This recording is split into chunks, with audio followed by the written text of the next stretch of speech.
Edward Estlin Cummings was born on October 14, 1894, in Cambridge, Massachusetts. His father, also named Edward Cummings, was a minister and a professor at Harvard University. His mother, Rebecca Haswell Clark, was a huge influence on his life and instilled upon him his love of language and play. He earned his BA and MA by 1916 at Harvard. After this part of his life, he served a tour of duty in World War I. After this, he spent a few months incarcerated in a French prison on suspicion of treason for some letters he had written. During his time in prison, he gained inspiration for writings later in his life. Cummings published a book titled Tulips and Chimneys, which was a collection of poems. Cummings became known as a poet who liked to play with things such as spacing, punctuation, capitalization, and pacing. But Cummings also made traditional poems such as sonnets, so he could basically do it all. Cummings was married to 3 different wives. During Cummings' life, he endured 2 world wars, the stock market crash, the Great Depression, and the invention of sliced bread. He received many awards for his writings, such as receiving a fellowship from the Academy of American Poets and the Bilgren Prize for Poetry from Yale University. Somewhere I have never traveled gladly beyond, E. Cummings uses a complicated dichotomy and beautiful imagery to convey his thoughts on love and relationships. The poem discusses the theme of balance in a relationship and how love can either open you up and make you happy or shut you down. In this powerful dichotomy, he compares the opening to flowers and springs. Throughout the poem, this point is clear because of diction, like petal, first rose, and heart of this flower. These words are used to display the harmony and beauty of an intense relationship. In the second stanza, Cummings illustrates his point, saying, "You, the girl, open always, petal by petal, myself as spring opens." Then there is the closing side of this poem, which discusses the ending of a relationship. However, when discussing it, there is no negative connotation used. The tone is that of a powerful one, rather than sad. In the first stanza, he uses metaphoric language to compare the opening and closing of one's hearts to a clenched fist that can be opened finger by finger, slowly unfurling. This shows the frustration and power of being closed off to someone and the relief when you are opened back up. On the contrary, in the next stanza, Cummings uses a metaphor to convey the closing as something powerful. He states, "My life will shut very beautifully suddenly, as when the heart of this flower imagines, the snow carefully everywhere descending." He views this change as not negative, but more like the changing of the seasons, ceremonious. The idea of the poem is exemplified in the last stanza when he states, "I do not know what it is about you that closes and opens. Only something in me understands. The voice of your eyes is deeper than all the roses. Nobody, not even the rain, has such small hands." He makes his final point here, stating that in a relationship you are able to open people up and that love is beautiful and wondrous. However, not exactly in contradiction, you can also shut people down, and that is powerful. This powerful poem shows the talent that E. Cummings possesses in making beautiful poetry. His poems are honest and truthful while still remaining an optimistic outlook. People connect to his work and find solace in the way he describes the world.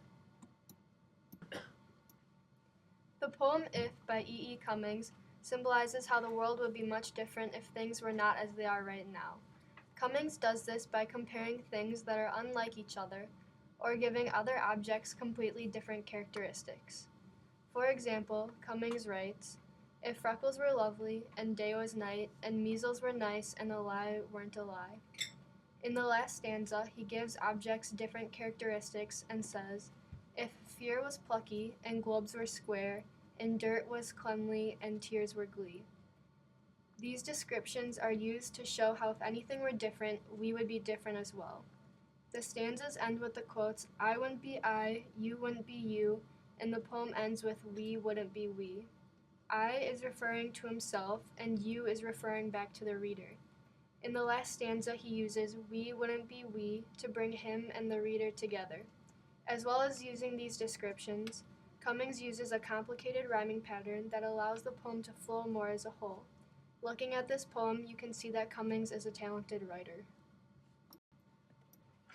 The poem I Carry Your Heart With Me, I Carry It In by E. Cummings is an examination of how strong, deep, true love stays with you no matter where you go and its significance in the universe. The poem discusses Cummings' thoughts on true love to comment on its powerful and all-encompassing nature. The poem consists of 3 stanzas with the phrase, "I carry your heart with me, I carry it in my heart," highlighted in pink, at the very beginning and the very end. The repetition of this phrase describes Cummings' most simple and important thought on the subject, that he takes his lover's love with him wherever he goes and keeps it close to his own heart. The fact that the phrase is said in the very first and the very last lines of the poem connotes importance, like an opening and closing statement of sorts, a thought that Cummings wants the reader to remember. Cummings uses the phrases in parentheses as explanations of what he is saying outside of them, and they appear throughout the whole poem to connote that he is both speaking aloud and thinking about two different sets of words. Cummings uses unusual punctuation style, capitalization style, and syntax to create a broken rhythm and a more casual feel to his words. The language of the poem may be heightened and sophisticated, but the lack of capitalization and random punctuation style allude to this. The power of true love is described through Cummings' phrases in the second stanza and in line 14 of stanza 3. The phrases highlighted in green, I fear no fate, I want no world, and you are whatever a moon has always meant, and whatever a sun will always sing is you, all represent how powerful and wonderful love is for Cummings. It takes him over completely, giving him bravery against any fate he may encounter, as well as feelings of happiness from only wanting her and not needing a whole world to feel content. Lines 8 and 9 are both extremely important in the description of his lover because they connote a sense of power and all-encompassing beauty and importance.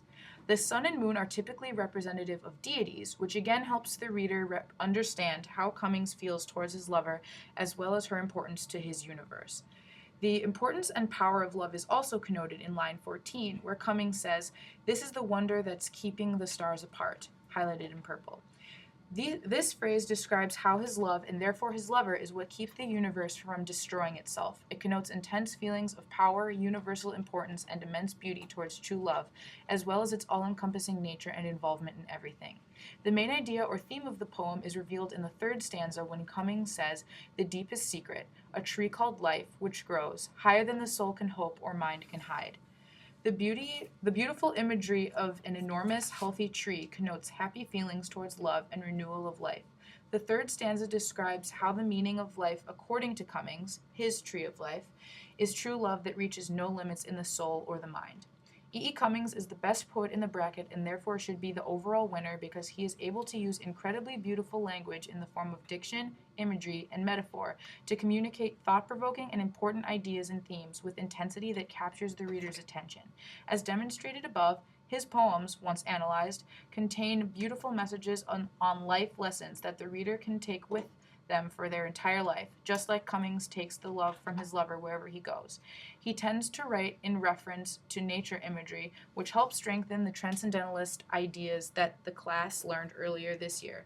This is why E. Cummings is the best poet.